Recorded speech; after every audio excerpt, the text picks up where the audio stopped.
Habitants du quartier Ndosho. Et vous comprendrez qu'avec moi, le quartier Mugunga, c'est un quartier voisin à Ndosho. Ces derniers temps, dans ces deux quartiers, Mugunga et Ndosho, le paisible citoyen ne dorme plus. Le crépitement de balles commence souvent de 21h à 2h, 3h du matin. Et puis, il faut vous poser la question par rapport aux retombées de ce crépitement de balles. Le matin, ce n'est que de maisons qui ont été cambriolés pendant ce crépitement de balles. Il y a certains de nos citoyennes qui sont souvent fusillés par ces balles qui crépitent comme des arachides. Il y a des tracasseries de n'importe comment. Alors nous, en tant que conseil communal, on n'a jamais cessé de lancer des cris d'alerte aux autorités pour qu'ils voient comment mettre fin à cette insécurité qui commence même à causer des déplacements. Allez à Mugunga, il y a certaines personnes qui commencent à déménager Mugunga, qui commencent à déménager Ndosho vers d'autres quartiers. Et pourtant, Mugunga et Ndosho sont parmi les quartiers de la ville de Goma. Nous nous posons la question pourquoi les autorités font toujours semblant face à nos alertes. Imaginez-vous, au jour le jour, le bal crépite de 21h à 2h, 3h du matin.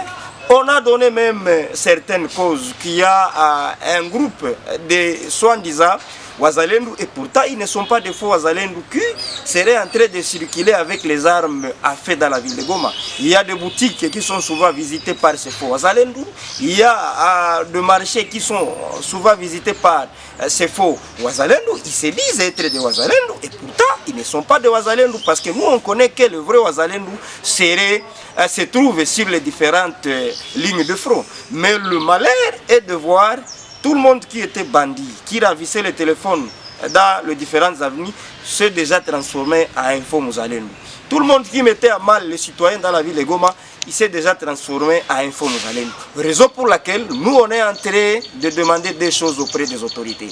La première des choses, c'est de voir comment les autorités, via le président de la République, car c'est lui le commandant suprême, de lancer les attaques contre ces terroristes du M23. Comme ça, après avoir chassé le M23, tout le monde, tout militaire, qui semblerait être à la base de l'insécurité, tout soi-disant faux Muzalendo qui semblerait être à la base de l'insécurité, il pourra être délocalisé vers les périphéries, soit de la ville de Goma, que de rester dans la ville de Goma. Donc la première des choses, nous on recommande qu'il y ait l'offensive contre les terroristes du M23. Parce que tout ce qu'on est en train de subir, c'est grâce à cette guerre